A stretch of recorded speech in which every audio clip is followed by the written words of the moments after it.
Welcome back, WNST, Towson, Baltimore, and Baltimore Positive. We are keeping calm. We're staying local. Don Moeller joins us now live via satellite as we're doing all things from his palatial estate over in Catonsville, where he's ordering some state fare and waiting for Fadley's to get open out there, and of course supporting my friend, but his son, Jeff Moeller, Moeller and Gary Realty as well. Don, I tell you, sometimes in these pandemic times, I have these scheduling things. And we're usually out having chicken and waffles or having a crab cake down at Fadley's and doing stuff. I was going to book this next guest on all to myself because, I used to be a sports radio station. I don't know if you heard that or not, Don. And I used to talk about sports around here. Once upon a time, were there sports once upon a time? We used to have sports here 3 weeks ago. And Ron Snyder has been a friend of mine for, I don't know, Ron, but 25 years.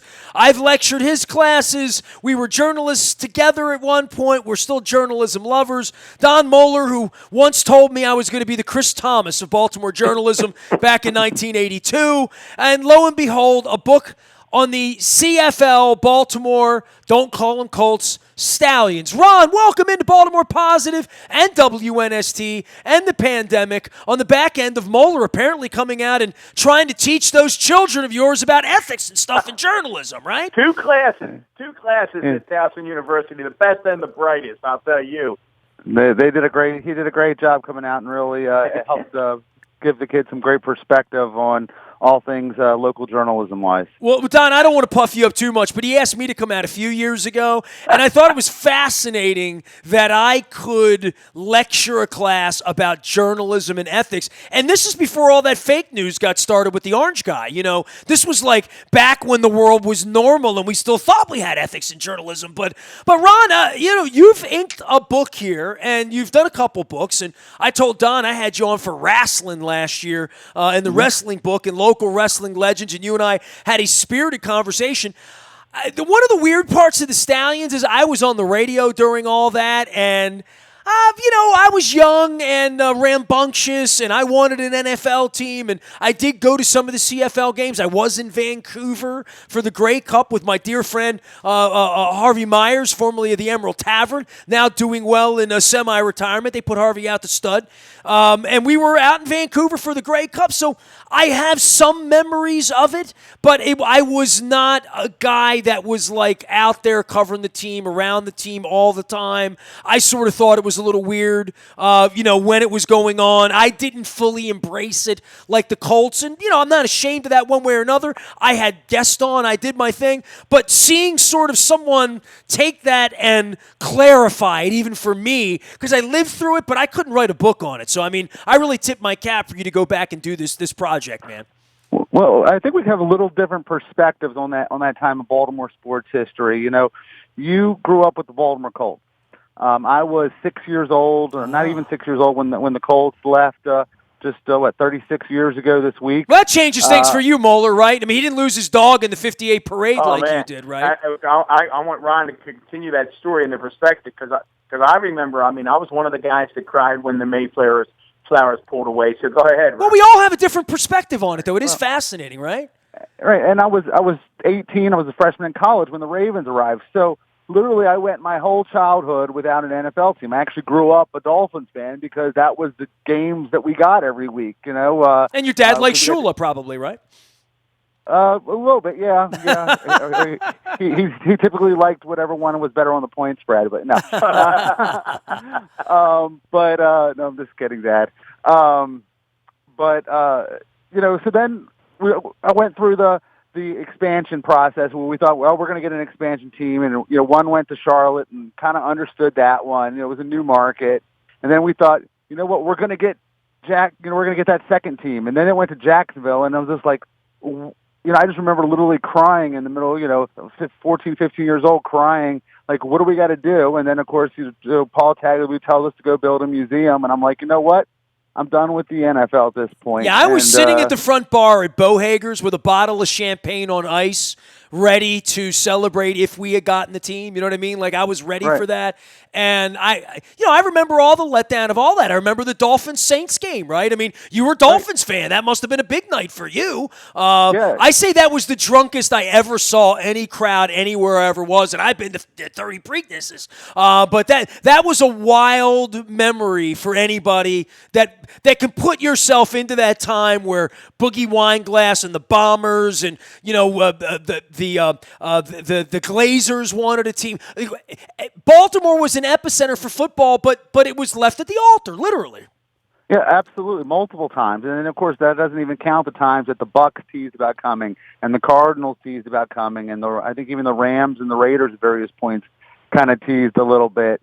And, then we said, you know what, we kind of reserved the fact, we kind of accepted the fact that we weren't going to get an NFL team. And then Jim Sparrows comes to town and sells us on this CFL team. And, it was like, this was before the internet. So, I mean, all I knew about the CFL was, okay, Warren Moon played there for a little bit. Doug Flutie was there, and I knew Pinball Clemens, and that was really about it. But I was like, they're here, they're in town, let's give it a shot. And I just remember it being fun football. It was, blue-collar guys. And it just told a great story. They came in, they won right away. They got to the Grey Cup in '94. They win it all in '95. And, they're packing Memorial Stadium with 30,000, 40,000 fans a night. And then, November 6th, 1995 comes along, and, Art Modell announces that the Ravens, the Browns are moving to Baltimore. And, as soon as that announcement came by, they played a couple more games, won the Grey Cup, and that was the last we ever heard of them. I mean, it was just an unbelievable, everything you want in a sports story, this had. Well, it had a beginning and an end, right? Ron, exactly. Run me through the day Jim Spiro said the Baltimore Colts or whatever they were going to be called, the Stallions at that point, because we were all yelling the CFLs is what they were called, literally, and they ran the horse around. I was out there for all that stuff. And this whole story is, 28 months, 30 months? I mean, literally... not a very long period of time. It's literally a snapshot. February of '94 to basically January of '96. I mean, by the time they, the Grey Cup and they wasn't even 2 years. Literally, it wasn't even 2 years. But I mean, my book obviously goes into the whole loss of the Colts.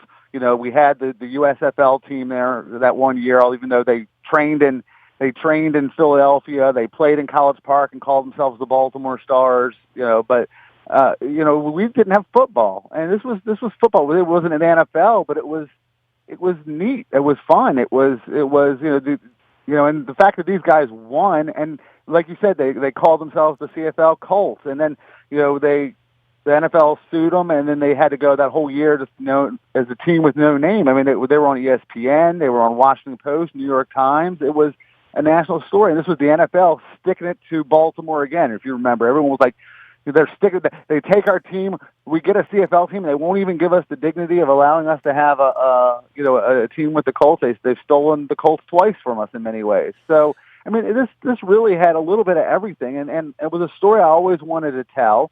And I always felt like it was a unique time in Baltimore sports history. And remember, this was also '94, was also the year of the strike.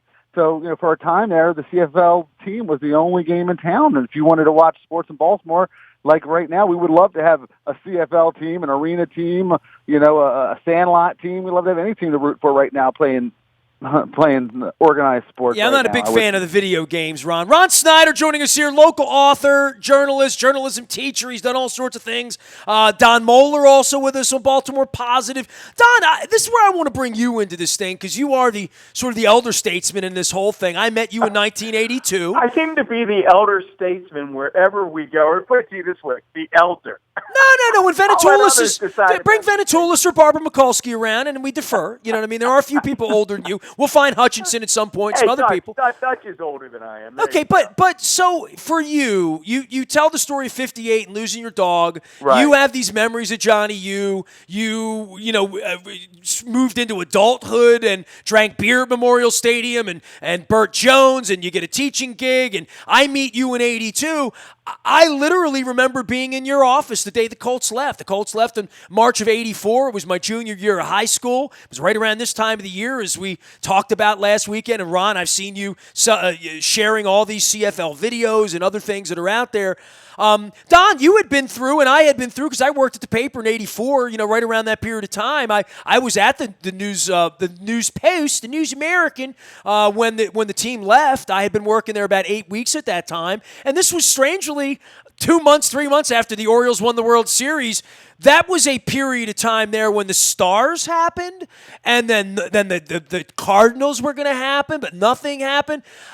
You were one of those guys. You had disposable income. You loved football. Your mom loved football. Your brother, everybody loved football. Do you have Stars memories at all? I mean, I would bring you in on this because I was on the radio, but it wasn't. I was an Oriole guy at that point, and I saw it as sort of minor league football that could be fun, and I was a Skipjacks fan, so I don't know anything about minor league. I didn't take it all that seriously in that way. Well, I'm going to turn that question a little bit, Nestor. I'm going to respond to it because I said to both you and Ron off the air, I hadn't shared with you my reaction to this very minute, and when I was reading about Ron's book, and again, we're with Ron Snyder, the book is A Season to Forget, the story of the ninth. No, that's the other book. That's the other book. Right, that's the previous book. This one's on the Baltimore Stallions, and it is available on Amazon, wherever you get your books. When I was reading about the Stallions and its history, what I was struck by, Ron and Nestor, and again, you guys know I'm a sports nut. I love sports. It truly is. It's one of my guilty pleasures. It's the way I get away from everything, whether it's the Orioles, the Ravens, the NFL, you name it, lacrosse, little league, big league, all across. I love sports.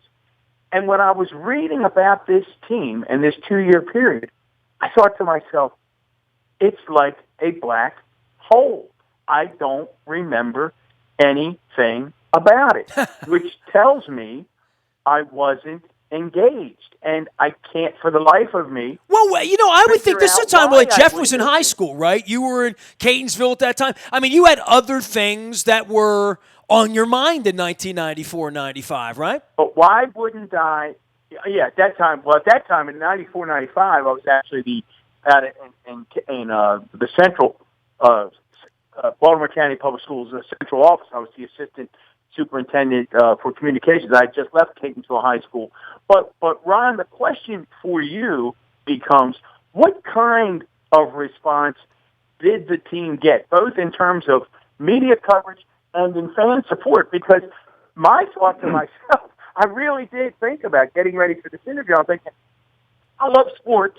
Now, why in the world wasn't I, and let me see, my son in 94, so my son would have been 17 or 18. Why weren't we into this? So what kind of reception did they get in that 2-year span? Well, I mean, from attendance-wise, I mean, there were over 30,000 fans a game there for most of the games.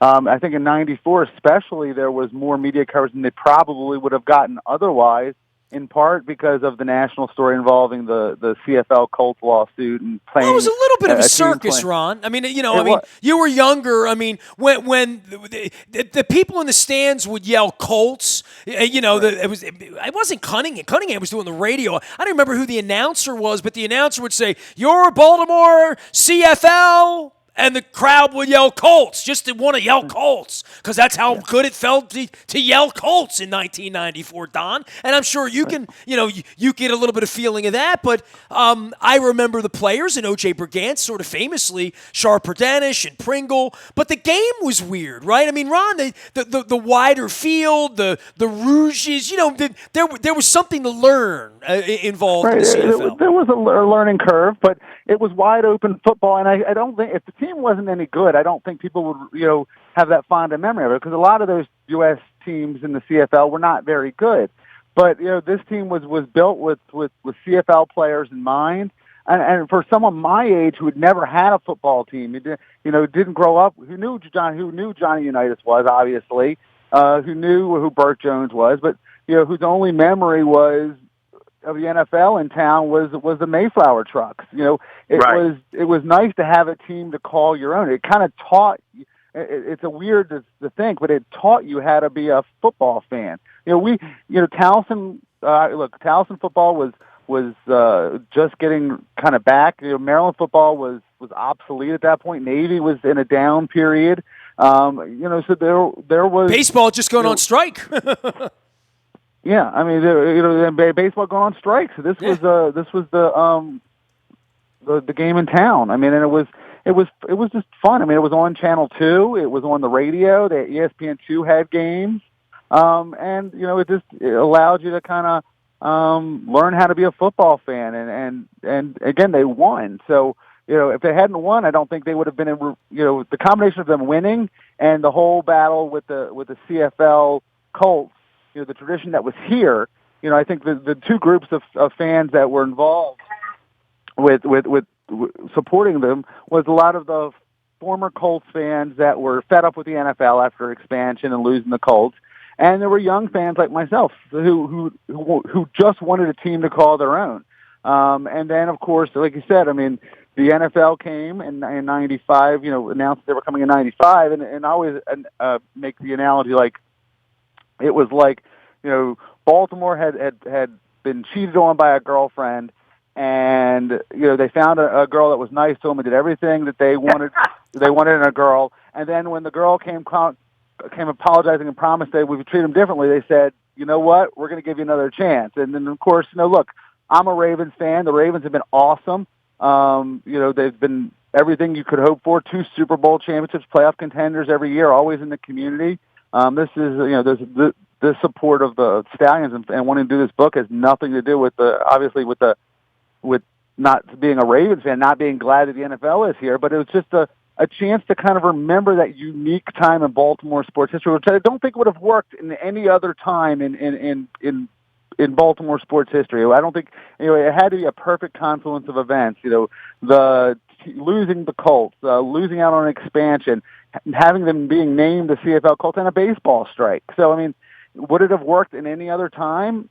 No. And again, people can make the argument whether the support that they got here in Baltimore led to the Ravens. And, I think it was a small factor. I think there were so many other factors that led them to come here. But, I mean, you can't deny that the fact that people saw that they could pack 40,000 fans in the Memorial Stadium for a CFL game showed that they could definitely support an NFL team. That's a really great point. Those of you tuning in, we're with Ron Snyder, a longtime journalist, professor at Towson University, and author of the Baltimore Stallions, available all bookstores, out on Amazon, wherever you get your books. Ron, every story, and you talk about what made this the perfect time for this story. Every story has characters. If you're going to make a movie, there are characters who come to the forefront. Who are the key characters in the Baltimore Stallions story? Well, I think it starts with Jim Spiros, the owner. He came into town, a ball of fire. He came in at just the right time, kind of picked his spot, and promised, a winner. And came in and said, we're going to call ourselves the CFL Colts. And, I think it started with him. Obviously, they had the connection to the old Colts. Tom Maddie was a part owner of that team. And he brought in, a lot of the old Colts that backed them. I mean, it wasn't unusual for Johnny Unitas and Lenny Moore and Art Donovan to be, on the sidelines of those games. And then, of course, the players. Some of the guys, if you talk to anyone my age, they can reel off the names of that team as well as they could, the Ravens Super Bowl teams. Guys like Mike Pringle, Tracy Ham, the quarterback, Chris Armstrong, who's a high school football coach, one of their wide receivers here, Josh Miller, the punter, who went on to win a Super Bowl in the NFL. Of course, O.J. Brigance, who everyone knows obviously through his battles with ALS and his time with the Ravens. But, O.J. Brigance is the only player in pro football history to win a Grey Cup ring and a Super Bowl ring for teams in the same city. Ron Snyder is here, and we're going to get to journalism and ethics and all that cool stuff. He's written a book. I want everybody to go out and take a look at the brief, brilliant history of the CFL champion franchise, the Baltimore Stallions. You can grab the book on Amazon, Kindle it down. We got time on our hands. We have no baseball, no lacrosse, no basketball, no hockey, no horse racing. We got nothing going on right now except a little bit of storytelling. Last thing for you, Don Matthews was quite the character. And Jim Spiros would come around and do the show every now and again. And again, I was a brand new radio show. I had a ponytail. I was on AM radio. They only existed for the better part of 2 years, and Art Modell pulled into the parking lot. But I'll tell you, man, I went to that Grey Cup in Vancouver, and going from hotel to hotel in downtown Vancouver in November, Thanksgiving weekend of 1994, and seeing the fans of the Edmonton Eskimos take over this hotel, and the fans of the BC Lions who were in the game take over that hotel, and the Hamilton Tiger Cats, and the Toronto Argonauts, and the old Montreal Alouettes fans, and we broke their hearts, and all the fans that gathered and collected the pins, and it was so Canadian. It was such a cool experience. I went back to Vancouver. I've been to Vancouver twice in 07 and again I think in 17.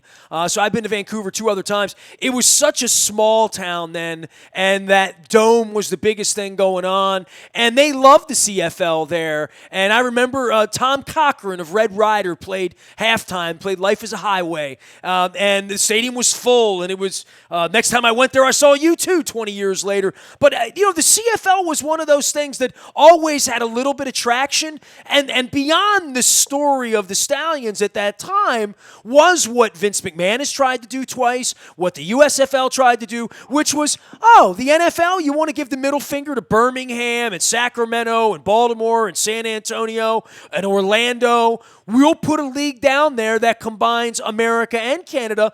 There was a real thought at that time that this could have been a really comfortable number 2 league where it may have caught on in America in the way, let's say you're a wrestling fan, that the other wrestling promotions can catch on, like a TNT or Ring of Honor, whatever it would be, that it could be profitable and long-standing. And the CFL is still the CFL. It's still very much a minor league to some degree. But at that point, it had a puncher's chance of not competing with the NFL, but being a more American entity. And the Stallions and Jim Spiros, that's really what he was betting on. He was betting on it becoming an AFL, a real thing that went on in America. Right, and look, you pointed out all of the graveyards of expelled U.S. expansion of professional football leagues, and that gets into why doesn't that ever work? Well, there's a couple reasons. One, with the is finding the right owners, right? There were, other than Jim Spiros and maybe the owner in Memphis, there wasn't a whole lot of quality owners. Didn't Vegas have a banded team for 10 minutes? Vegas had one for a season, and second off... Man, it's got to be funny to get my Burt Reynolds laugh. I got to be honest with you, Ron. And then second of all, they've always tried to pick cities where high school or college is really the king. It's never worked in, they've tried it in Birmingham a bunch of times. They've tried it in Memphis a bunch of times. And, you can't really do it in the summer in some of those places because it gets really hot. And then you get into the fall season, and then, unless it's the NFL... It's Bama. It's Alabama football. It's Tennessee football. It's high school football. Those are always going to be king in those areas. And, and then also... I think there's only so much sports dollar to go around. I mean, look at the XFL was obviously didn't get a chance to succeed as much as they would hoped in that first season this year because of the coronavirus epidemic.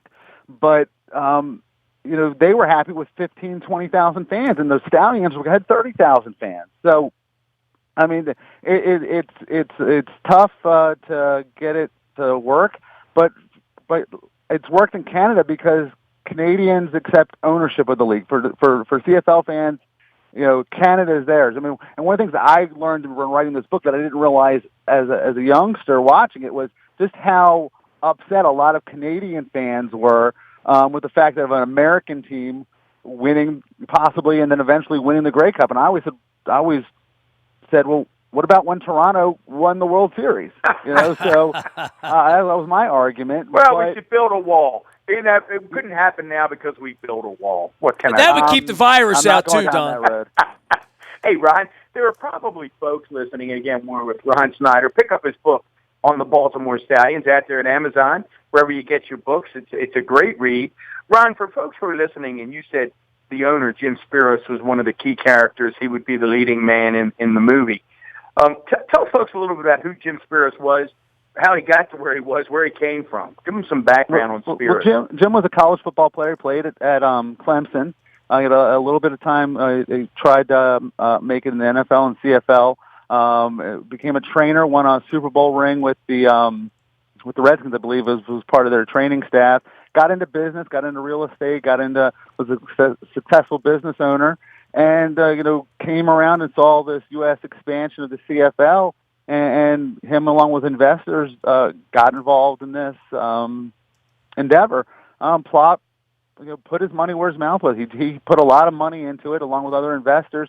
And I think one of the things they didn't realize going in was just how much work Memorial Stadium needed at that point. I mean, in '94, the Orioles had only been gone for 3 years, but it was apparently in complete disarray. The plumbing was bad.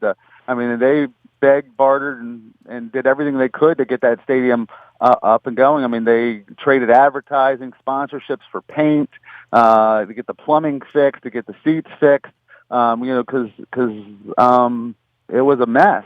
And again, it was an expensive endeavor. Eventually, they were the only successful U.S. team, but I think once they realized they couldn't make it in Baltimore, the CFL team realized that they weren't going to make it in the U.S. They couldn't make it in Baltimore. They weren't going to make it anywhere. And they were the only team to kind of still move on. All the other teams were folded, and then the Stallions were technically folded, but then they became the Montreal Alouettes and became a really successful franchise for a long time. Spiros owned the team for about another year before selling it. And then went in and became a successful businessman in other endeavors, including real estate and restaurants. They had a reunion about 5 years ago here in Towson, where they had a bunch of players get together to celebrate the 20th anniversary of the Grey Cup. This is the 25th year anniversary this year, and he's always said that everything he's accomplished in his professional career, the thing that he's most proud of is that 2 years with the Baltimore Stallions. And the funny thing is that everyone I talked to that was associated with that team, from Mike Gadigan, who's the PR director, is now Towson University, to players like Josh Miller, who won a Super Bowl ring with the Patriots, to O.J. Brigant, to Tracy Hammond, Mike Pringle. Every player I talked to, whether they went on the NFL or not, or had success in business, will tell you that some of the most enjoyable years of their careers was those 2 years in Baltimore, just because of the ride that they went on. Ron Snyder joining us here in the book on the CFL Stallions. Don't call them the Colts. You can find him over at Towson doing professorial work. And Ron, I tell you, man, for a guy to teach ethics and journalism, to associate yourself with guys like Moeller and I tell you what, man, your students have been well fed from us to come out there and speak about this. But this has been a wild little adjustment for the entire country, for business, for the economy, for what is truth, for 6 feet away in the Rose Garden with fake reporters asking fake questions and real reporters getting smacked around by a guy who has real ethical problems, I think, if we've been paying attention, Ron. Well, I'm not going to get into politics today, but I will tell you that it's important out there, whether, in this day and age, just to make sure. I always tell my students, and I tell anyone that'll listen, when you're gathering information, especially when you're dealing with life and death like we are, just make sure that you're looking to quality sources, know who are the trustworthy news sources, and make sure that you are basing your decisions on the facts, whether they be scientific, historic, or what have you, because the only way you can make an educated decision about what's going on moving forward is to have the facts, and that's getting it from trusted sources. And I'll leave it at that. I think the Russians have done a great job, and I saw a website two nights ago. Somebody shared a website, and I looked at it and I said, that doesn't look right. And I resourced it and went back, and it's who owns it? Oh, I don't know. Look over there. It really is amazing on the web how deceptive what is real and what is not can be. I think it's very, Nestor, I think that's a terrific point. And again, I don't think there's anything political in that. I think that it's one of the real challenges, and you guys now have decades of experience in journalism, one of the real challenges for our citizenry is the ability to try to discern what's real and what is not real. And in many ways, I think that's really going to be the key to the future of our republic, because it is so easy to manipulate facts. And I will say, and I'm not a guy that typically says on both sides, I hate that. But in this case, I think there are advocates for positions all over the place that really have gotten, as you point out, Nestor, very, very good at putting out false information and making it look real. And I think it's something that we've got to be very careful of. Ron, before we let you get away, you've written books, Nestor's written books, you both have gone through the process. I think folks out there who are listening, particularly young folks who have an interest in journalism, have an interest in writing, either fiction or nonfiction, they'd be curious about your process. When you begin a book, so walk us through beginning soup to nuts, how you get from the beginning of the idea to where the book is ready to publish. Well, like I said, thanks. Well, like I said, you mentioned earlier, this is my third book, the Stallions book. I also have, if you're looking for a baseball book, like you alluded to before, Season to Forget, the story of the 1988 Baltimore Orioles is also out there on Amazon and in bookstores. So if you're looking for a great baseball story that goes into 88, 89 seasons, that's a great read as well. But what I look for first is a good story, something unique. Like when I wrote the book on the 88 Orioles, I said anyone can write a story about the World Series champions. What's it like to write a story about a team that lost 21 games in a row? And then came back to a packed stadium, right? Yeah, exactly. On Fantastic Fan Night, 50,000 fans show up after the team went 1-23 to start the season. I still have my ticket stub that night. So look for a good story, and I write mainly nonfiction. So I kind of look to see, once I have that idea, I kind of just flesh it out a little bit, and then I kind of just reach out to some folks that may be associated with that story to kind of say, hey, would you be interested in supporting this endeavor as far as interviews and research and things like that, just to see how that would go. And then I'll get into the research. I'll write a little bit of it, and then I'll start reaching out to publishers. Look, some of the guys, the bigger guys like the John Eisenbergs and the John Feinstein's of the world, they work with agents and they're doing an amazing job with some great stories, and that's the way you can go as well. This is more of a side thing for me. It's more just to keep my creative juices flowing. Years of being a newspaper reporter, you were always limited. I always loved the freedom you have of writing a book. You can just tell everything. You're not limited by a deadline or copy inches or what have you. And once you get a publisher set to sign on, then you do the research. You do lots of research, lots of research, lots of interviews, and then lots of writing. And then it's a lot of fact checking and working with people to kind of edit it over and over and over again, because it's not like copy editing a 300-word story. It's copy editing a 75,000-page book, and it's a lot of tedious work. But it's to me it's relaxing. It's a way to be creative. And with the Stallions book was the first book because I really wanted this story to be told. I wrote it without having a way to publish it. Was I going to self-publish it? Was I going to find a publisher to do it? Was I going to put it online? I wasn't sure. But luckily I found a publisher in McFarland Publishing to publish this book, and because I believed in the story. So the idea is to believe in what you're writing in, be passionate. Again, it's I'll use I use the analogy very similar to someone whether it's looking for a job or looking trying to move up in life, you're going to deal with some rejection. And for every book I've gotten published, or every idea I've gotten book I've made it to print, I've had 5 ideas that have been knocked down. So it's a tough way to. It's tough. But you just got to be consistent. You have to be determined, and eventually it'll come around. All you got to do is get one person to say yes, and even if you wanted to, there are other ways out there, whether it be online or self-publishing, if you want to go that route as well. But just be passionate about what you're writing about, and be determined, and it'll come around. Once you come up with the idea, Ron, and you go there, you've got the enthusiasm, then is your process, do you set aside a part of the time every day to write, or do you write when you get time? How do you discipline yourself to keep that chapter 1 becomes chapter 2, becomes chapter 3? And Nestor, you can chime in as well because you've got this as well. Well, I think everyone's a little unique. I mean, for me, again, because it's not my full-time job, it's where, I have time. I'll block off some time. I'll 30 minutes here, 2 hours there. Just finding that time to do it. Others, again, when you are doing this for a living as a primary job, you're going to have a big enough advance that you're going to be able to block off long portions of the day. But for me, it was just a little bit here, a little bit there, and just trying to balance time management with job and family responsibilities until it got done.